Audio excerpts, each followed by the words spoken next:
వస్తూ హాస్పిటల్కి వెళ్ళున్నాం. ఎందుకంటే ఒక 3 నెలల కిందట అనుకుంటా నేను ఒక టీవీ ఛానల్లో TV9 ఐ థింక్ ఒక స్టోరీ వేశారు.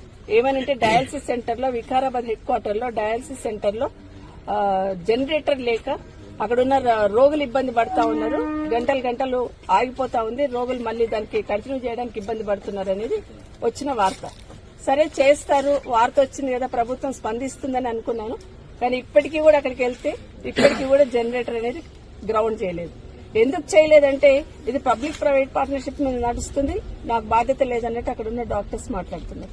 ఇది కరెక్ట్ కాదంటాను. ఎందుకంటే డయాలసిస్ సెంటర్స్ అనేది దేశంలో ఎక్కడ లేని విధంగా కేసీఆర్ గారు మన రాష్ట్రంలో డయాలసిస్ సెంటర్స్ ఏర్పాటు చేసి కిడ్నీ వ్యాధికి సంబంధించిన వ్యాధిగ్రస్తులకి ఒక వరంలాగా డయాలసిస్ సెంటర్స్ ఏర్పాటు చేశారు. అదర్వైజ్ ఇదే వికారాబాద్ లో డయాలసిస్ సెంటర్ లేకపోతే హైదరాబాద్ పోయి చేసుకునేవాళ్ళు. దాంట్లో సగం మంది చేసుకుని సగం మంది చచ్చిపోయేవాళ్ళు కూడా, ఎందుకంటే చేసుకునే స్తోమత లేక. అట్లనే ఫ్రీగా డయాలసిస్ సెంటర్స్ ఇక్కడ కాదు, ఏ మూల పెట్టారు రాష్ట్రంలో. కానీ దానికి సంబంధించిన కనీసం జనరేటర్ ను కూడా అప్పుడే ఆనంద్ గారు ఉన్నప్పుడే జనరేటర్ కూడా శాంక్షన్ ఉంది. దాన్ని గ్రౌండ్ చేయడానికి 2 సంవత్సరాలు పట్టింది. 2 సంవత్సరాల నుండి కూడా వాళ్ళ గ్రౌండ్ చేయడానికి తీయలేదు.